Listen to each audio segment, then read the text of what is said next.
Hey guys, welcome sa Dermim TV. Ngayong araw ay tuturo ko naman sa inyo kung paano magpalit ng Wi-Fi password at name sa inyong Globe at Home router. Ito ay para sa mga subscriber na merong ganitong brand ng router. Kaya simulan na natin guys, pero bago ang lahat, huwag niyong kalimutang mag-subscribe at mag-like at pindutin ang notification bell upang maging updated kayo sa susunod kong mga uploads na video.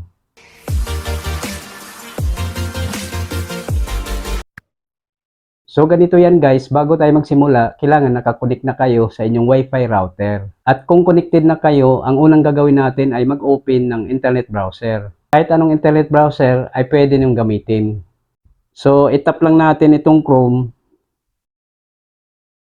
Then pag nag-open na siya, itype lang natin dito sa address bar yung IP address ng Globe at Home router, itong 192.168.254.254.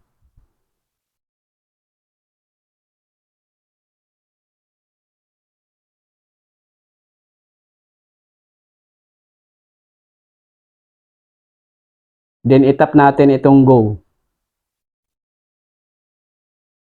Then itap natin itong tatlong dot na makikita natin dito sa bandang kanan sa itaas.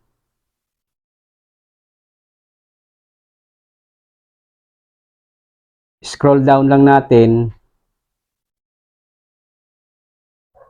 Then itap natin itong desktop site. So ayan guys, ito na yung login interface ng router. Dito natin itatype yung default username at password ng router. By the way guys, yung default username at password ay makikita sa likod ng router. So dito sa username, ang itype natin ay admin.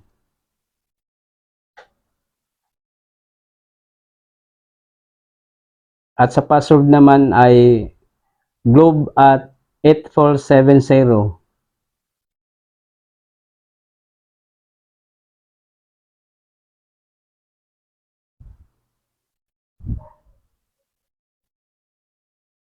Then itap natin itong login.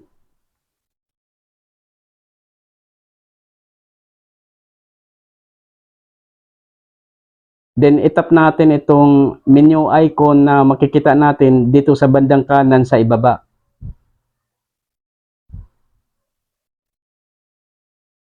Then punta tayo dito sa Wi-Fi settings. Then tap basic settings.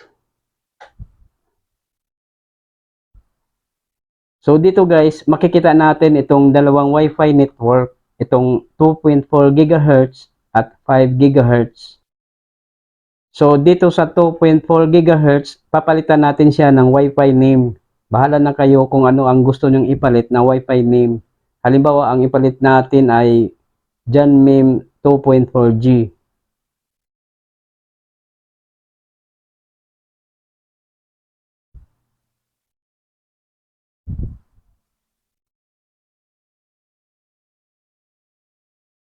Then dito naman sa Wi-Fi password, bahala na kayo kung ano ang gusto nyong ipalit na Wi-Fi password. Basta ito ay hindi bababa sa 8 characters at mayroong combination ng uppercase, lowercase, special character at number para mahirap siyang ma-hack.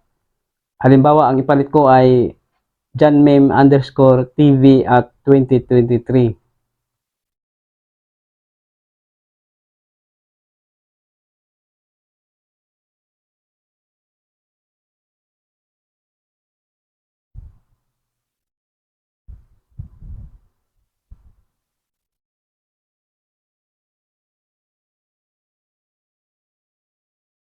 Next, dito naman tayo sa 5 GHz at dito sa Wi-Fi name, bahala na kayo kung ano ang gusto nyong ipalit na Wi-Fi name.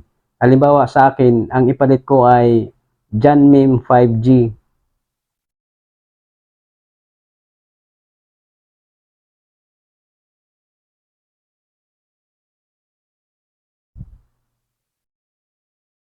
Then dito naman sa Wi-Fi password, bahala na rin kayo kung ano ang gusto nyong ipalit na Wi-Fi password. Basta ito ay hindi bababa sa 8 character at merong combination ng uppercase, lowercase, special character at number para mahirap siyang ma-hack. Halimbawa, ang ipalit ko ay janmem_tv at 2023.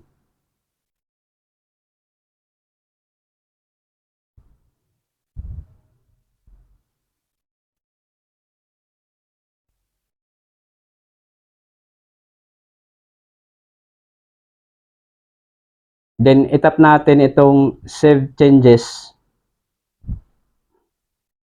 So ayan guys, ganyan lang kadali ang magpalit ng Wi-Fi name at password sa inyong Globe at Home router. Hanggang dito na lang muna at sana ay nakatulong sa inyo ang video na ito. Ako po si Rodolfo Membreve Jr. at huwag niyong kalimutang mag-subscribe at mag-like at pindutin ang notification bell upang maging updated kayo sa susunod kong mga uploads na video. Bye!